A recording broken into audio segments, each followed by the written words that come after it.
আজকে আমি আপনাদের সঙ্গে শেয়ার করব ব্রেড প্যারার রেসিপি। আর ব্রেড দিয়ে কত সহজে প্যারা তৈরি হয়, খেতেও দুর্দান্ত টেস্টের হয়, সেটাই আমি আপনাদের সঙ্গে শেয়ার করব। এতে বিশেষ কিছু লাগে না, খোয়া ক্ষীর, মাওয়া বা দুধ এসব কিছুই লাগে না, বা গুঁড়ো দুধ কিছুই লাগে না। কয়েকটা সাধারণত 2-3টে উপকরণ দিয়ে এটা তৈরি হয়ে যায় আর খুব সহজেই হয়, খেতে দুর্দান্ত টেস্টের হয়। চলুন দেরি না করে দেখে নেওয়া যাক আমার আজকের ভিডিওটি। এখানে ব্রেড দিয়ে প্যারা বানানোর জন্য 6-7 পিস ব্রেড আমি নিয়ে নিয়েছি। এখানে 3 পিস আছে আর এখানে 4 পিস আছে, 7 পিস ব্রেড নিয়ে নিয়েছি। এবারে আমি ব্রেডের কিনারাগুলোকে কেটে নেবো একটা ছুরির সাহায্যে। এখানে আমি ব্রেড সাইডগুলোকে ভালোভাবে কেটে নিচ্ছি, ব্রাউন কালারগুলো আমি কেটে নিচ্ছি। আর সবগুলোই এভাবে ছুরির সাহায্যে আমি কেটে নেবো সাইডগুলোকে। এবারে আমি ব্রেডগুলোকে সব কিনারাগুলো করে নিয়েছি, একটু একটু লেগে থাকলে কোনো অসুবিধা নেই। এবারে এই ব্রেডগুলোকে আমি হাতের মধ্যে ছিঁড়ে গ্রাইন্ডারের জারে দিয়ে দিচ্ছি। এভাবে সব ব্রেডগুলো আমি এভাবে দিয়ে দেব ছিঁড়ে ছিঁড়ে। আর এগুলোকে গ্রাইন্ডারের জারে দিয়ে আমি ব্রেডগুলোকে একটু গুঁড়ো করে নেব, যেমনভাবে ব্রেড ক্রাম্বস তৈরি করা হয় সেভাবেই গুঁড়ো করে নেব।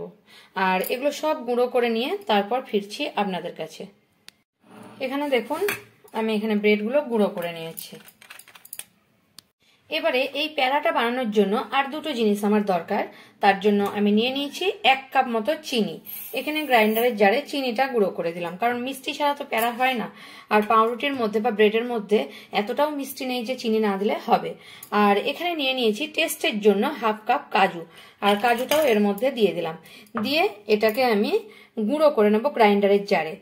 আর কিছু জল টল কিচ্ছু দেবো না, এটাকে একবার করে ঘোরাবো গ্রাইন্ডারের জার। একবারে কিন্তু সঙ্গে সঙ্গে পিষে নেবো না, 2-3 মিনিট ধরে একবার ঘোরাবো, একবার বন্ধ করবো, একবার ঘোরাবো, একবার বন্ধ করবো, তাহলে চিনির সঙ্গে ভালোভাবে কাজুটা গুঁড়ো হয়ে যাবে। গুঁড়ো হয়ে গেলে আমি ফিরছি আপনাদের কাছে। দেখুন চিনির সঙ্গে কাজুটা কিন্তু গুঁড়ো হয়ে গেছে। এখন চলে যাব কিভাবে বানাবো সেই প্রসেসে। এখানে একটা ফ্রাই প্যান বসিয়ে নিয়েছি গ্যাসে, আর গরম করতে আমি দিয়ে দিয়েছি ফ্রাই প্যানটা। এখানে ফ্রাই প্যানটা গরম হয়ে গেছে আর আমি ঘি নিয়ে নিয়েছি, এটা আমার ঘরের ঘি। আর ঘিটা আমি 1 চামচ পরিমাণে এখানে দিয়ে দেব ফ্রাই প্যানের উপরে। আপনারা চাইলে 1-এর জায়গায় 1.5 চামচও দিতে পারেন, কিন্তু আমি 1 চামচই দিয়ে দিলাম। ঘিটা যখন গলে গেল পুরো, তখন আমি যে কাজু আর যে চিনিটা গুঁড়ো করে রেখেছি এটা একদম অল্প অল্প করে দিয়ে দেব আর নাড়তে থাকবো। খুব সামান্য আমি অল্প মেশালাম, এবারে আমি আবার মিশিয়ে দেব। পুরোটা একসঙ্গে মেশাবো না, অল্প অল্প করে মেশাতে থাকবো, তাহলে কিন্তু যেহেতু চিনি আছে এটা গলে যাবে। আর এখন গ্যাসের ফ্লেমটা একদম লোতে রেখেছি আমি, এইভাবে মেশাতে থাকবো। আর এটা যখন মেশানো হয়ে গেছে দেখুন, এবারে আমি কি করব, আর বাদ বাকিটুকু মিশিয়ে দেব। এখানে পুরোটা মিশিয়ে দেব। আর যদি আপনাদের মনে হয় যে প্রচন্ডই শুকনো লাগছে, তাহলে হালকা করে 1 চামচ জল এখানে ব্যবহার করতে পারেন। খুব হালকাভাবে জল দেবেন, খুব বেশি জল দিলে কিন্তু জিনিসটা নষ্ট হয়ে যাবে। এভাবে একটু অপেক্ষা করব, দেখবো গলছে কিনা। প্রথমে যদি না গলে তখন আমি 1 চামচ জল দেব। এখানে দেখতে থাকি আমি 2 মিনিট এটাকে একদম লো ফ্লেমে দিয়ে অপেক্ষা করব। 1-2 মিনিট অপেক্ষা করলাম আমি। দেখুন ধীরে ধীরে এটা একদম হালকাভাবে মিশে যাচ্ছে। আর আমি এখন এতটুকু খুব তাড়াতাড়ি আপনারা যদি করতে চান তাহলেও আমি বলছি 1 চামচ জল দিয়ে দিলে তাড়াতাড়ি কিন্তু গলে যাবে। এখানে আমি হালকা 1 চামচ জল দিয়ে দিলাম। এবারে সবকিছু এভাবে মিশিয়ে দিয়ে অপেক্ষা করব। সব ধীরে ধীরে কিন্তু গলে যাবে এটা। দেখুন 1 চামচ জল দিয়েছি, ধীরে ধীরে কিন্তু পুরো মেল্ট হয়ে যাচ্ছে, গলতে শুরু হয়েছে। এভাবে একটু নেড়ে চেড়ে দেবো, তাহলে ভালোভাবে এটা গলে যাবে। এখন পুরোটা যখন এইভাবে চিনি থেকে এইভাবে গলে গেছে যখন পুরোটা, এই সময় আমি এই যে ব্রেড গুঁড়ো এটা আমি ধীরে ধীরে মেশাতে থাকবো। একসঙ্গে মেশাবো না, তাহলে কিন্তু ভালো মেশানো হবে না। ধীরে ধীরে আমি এর সঙ্গে মেশাতে থাকছি। একবার প্রথমে মিশিয়ে নিলাম, তারপর আবার মেশাবো। এভাবে আমি মিশিয়ে নিচ্ছি পুরোটা। এখানে কোনো জল ব্যবহার করব না, এমনি মিশিয়ে নেব আমি। এভাবে পুরোটা আমি মিশিয়ে নিচ্ছি। এভাবে পুরোটা আমি একদম লো ফ্লেমে দিয়ে মিশিয়ে নিচ্ছি। দেখুন ধীরে ধীরে আমার ব্রেডটা কিন্তু কাজু আর চিনির সঙ্গে মিশে যাচ্ছে। একটু অপেক্ষা করব কয়েক সেকেন্ড, তারপর আবার এভাবে নেড়ে নেব। এইভাবে খুন্তির সাহায্যে এভাবে চেপে চেপে দিতে হবে, তাহলে কিন্তু ভালোভাবে মিশে যাবে। এটা আবারও নেড়ে দিচ্ছি। এভাবে একটু নেড়ে নেড়ে এইভাবে যখন দেখবো আমি যে কড়ার গা থেকে ভালোভাবে ছেড়ে যাচ্ছে আর এটা এক জায়গায় হয়ে আসছে পুরোটা, তখন আমার এটা মনে হবে ঠিক হয়ে গেছে। এখন কিন্তু আমার দেরি আছে এটা তৈরি হতে। এইভাবে হতে থাক, ততক্ষণে আমি যাতে আমি প্যারাটা বানাবো সেটা আমি বানিয়ে নিই। যে স্টিলের থালাতে বা কিছু একটা প্লেটের মধ্যে ঘি লাগিয়ে নেব। এখানে আমি একটা স্টিলের থালা নিয়ে নিয়েছি, ঘি লাগিয়ে নিচ্ছি। ভালোভাবে ঘিটা এর মধ্যে লাগিয়ে নেব। এখন আমি 2 থেকে 3 মিনিট পরে দেখাচ্ছি। দেখুন এটা কিন্তু এক জায়গায় হয়ে এসছে। আর এটা এভাবে একটু খুন্তির সাহায্যে এইভাবে এভাবে করে দেব।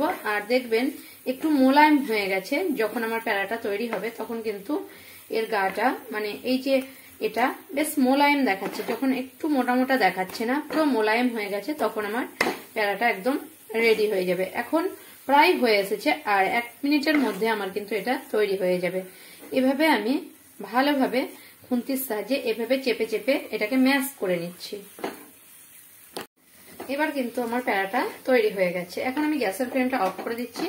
আর প্যারাটাকে আমি একটা যে থালায় ঘি ব্রাশ করে নিয়েছি, ঘি মাখিয়ে নিয়েছি, সেই থালার মধ্যে আমি প্যারাটাকে দিয়ে দিচ্ছি।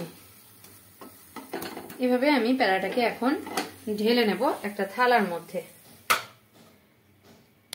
থালার মধ্যে ঢালার পরে আমি এটাকে এইভাবে একটু চেপে চেপে নেব খুন্তির সাহায্যে। চাইলে আপনারা চামচের সাহায্যেও নিতে পারেন। যেরকম ডিজাইন করবেন সেরকমই করা যাবে। এটাকে এইভাবে সাইড থেকেও প্লেন করে নিচ্ছি একটু।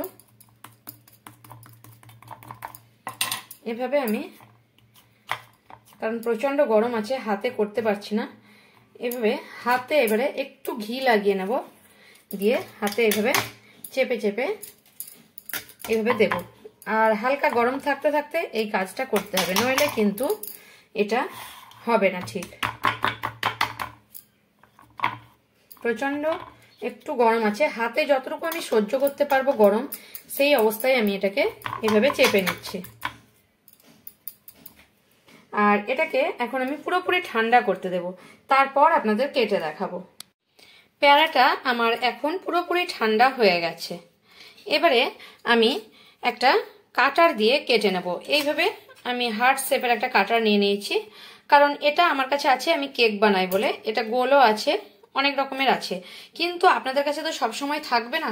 তখন আপনারা কি করবেন, আপনারা যে কোনো একটা কৌটোর এই যে ঢাকনা নিয়ে এইভাবে বসিয়েও কাটতে পারেন, কিংবা আপনাদের আরেকটা সহজ উপায় বলছি আমি, যে ছোট গ্লাস থাকলে গ্লাস নিয়ে এভাবে কেটে নিতে পারেন। যে কোনো সাইজের যেরকম ভাবে আপনারা কাটবেন সেভাবে কেটে নিতে পারেন। এখন আমি এই যে এটা দিয়ে কাটার দিয়ে কেটে নেব। প্রথমে এখানে বসাচ্ছি আর এভাবে একটু দেবে দেব, এভাবে একটু চেপে দেব। এবারে এটা আমি ধীরে কিনা উঠিয়ে নেব, এভাবে উঠিয়ে নেব। আবার এক সাইডে এখানে বসিয়ে নেব, আবার এভাবে চেপে নেব। এভাবে আমি প্রথমে আগে এভাবে চেপে উঠিয়ে নেব। খুব ধীরে ওঠাতে হবে। এভাবে যেখানে যেখানে আছে আমি সাইড করে এভাবেই করে নেব। হাত দিয়ে ভালোভাবে চেপে নেব। আপনারা যে কোনো ডিজাইন করতে চাইলে সেরকম ভাবেই কেটে নেবেন। এভাবে আবারও উঠিয়ে নেব আমি একদম ধীরে। এখানেও আমি বসিয়ে নেব, তারপর আমি দেখাচ্ছি। এখানে 4টে করে নিয়েছি আর এখানে একটা গোল বসিয়ে নিয়েছি। গোলটাকেও এভাবে উঠিয়ে নিচ্ছি। এবারে তুলে দেখাবো আপনাদের। এখন আমি সাইড থেকে এইভাবে একটু এভাবে সরিয়ে নেব। আর এভাবে একটু সরিয়ে নিয়ে ধীরে কিনা একটা ছুরির সাহায্যে এইভাবে হালকাভাবে প্রথমে একটু হালকা করে নেব। একদম সাবধানে করতে হবে, কারণ এটা প্রচন্ড কাজু আছে, প্রচন্ড নরমও থাকে। তাই এভাবে ছুরির সাহায্যে, দেখাতে পারছিলাম না, এভাবে উঠিয়ে নিতে হবে। এভাবে ছুরির সাহায্যে আমি সাইডটা একটু কেটে নেব। আর এই সাইডেও একটু এভাবে দাগের উপরে এভাবে করে নিচ্ছি। চারিদিকে এভাবে কেটে নেওয়ার পরে ছুরির সাহায্যে এভাবে চারিদিকে করে নেওয়ার পরে ধীরে কিনা ছুরিটা আমি এভাবে ঢুকিয়ে নিলাম ভিতর দিকে, আর এভাবে আমি তুলে নেব। আর একটা প্লেটের মধ্যে এভাবে আমি প্লেটের মধ্যে ধীরে কিনা রেখে দেব। আর সবগুলো এভাবে তুলে নিচ্ছি, তারপর দেখাচ্ছি কিভাবে সাজাবো এটাকে। এখন এখানে আমি 4টে তৈরি করে নিয়েছি। আর এই যে বাদ বাকি, এটা গোলটাও আমি ভেঙে দিচ্ছি। এখন আপনাদের দেখানোর জন্য করেছিলাম। এই যে বাদ বাকিগুলো আবার এভাবে হাতের সাহায্যে মাখিয়ে নিয়ে এখানে ভালোভাবে মাখিয়ে নেব। আর মাখিয়ে নিয়ে তারপর আমি তখন আবার এরকম ভাবে করে নেব, আর হাত শেপে আবার কেটে নেব। একই রকম ভাবে কেটে নিয়ে ফিরছি আপনাদের কাছে। এখন আমি প্যারাগুলো করে নিয়েছি, এখানেও 4টে হয়েছে, গোল গোল করে নিয়েছি। এখন একে সাজানোর জন্য আমি একটু গোলাপের পাপড়ি নিয়ে নিয়েছি আর একটু পিস্তা নিয়ে নিয়েছি। আর এগুলো দিয়েই আমি আজকে প্যারাটাকে সাজিয়ে নেব। এখানে একটা করে এখানে গোলাপের পাপড়ি বসিয়ে দিচ্ছি। আর গোলাপের এই পাপড়িটাকে কিন্তু আমি ধুয়ে পরিষ্কার করে নিয়ে নিয়েছি। একটা করে গোলাপের পাপড়ি দিয়ে দিচ্ছি,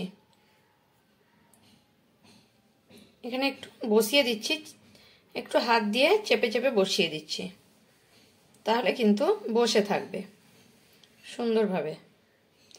এভাবে আমি সবগুলোতে গোলাপের পাপড়ি দিয়ে বসিয়ে নেব। এখন গোলাপের পাপড়ি লাগিয়ে নিয়েছি, এবারে একটু করে আমি পিস্তা কুচি দিয়ে দিচ্ছি উপরে, দেখতে সুন্দরের জন্য এগুলো একটু আমি পিস্তা কুচি দিয়ে দিচ্ছি। এভাবে আমি সবগুলোতে একটু পিস্তা কুচি দিয়ে নেব। দেখুন আমার পেড়া পুরোপুরি রেডি, আমার ব্রেড পেড়া। কিন্তু এখানে আমি আরেকটু সাজিয়ে নেব। আমার কাছে একটা জিনিস আছে, সেই দিয়ে দিলে দেখতে বেশি সুন্দর লাগবে। কিন্তু আপনারা এই অবস্থাতেই দিয়ে দেবেন, মানে এরকম ভাবে সাজিয়ে নেবেন, খুব সুন্দর লাগবে। আর আমার কাছে আছে একটু এই যে রান্তা পেপার, এগুলো একটু দিয়ে দেবো, তাহলে দেখতে একটু সুন্দর লাগবে, সেই কারণে আমি একটু দিয়ে দেব। এভাবে নিয়ে একটু ছড়িয়ে দিচ্ছি, হাতে লেগে গেলে ওঠে না, খুব সাবধানে ছড়াতে হয়। একটু ছড়িয়ে দিলে আমার লুকটা খুব সুন্দর আসবে, সেই কারণে আমি একটু ছড়িয়ে দিচ্ছি।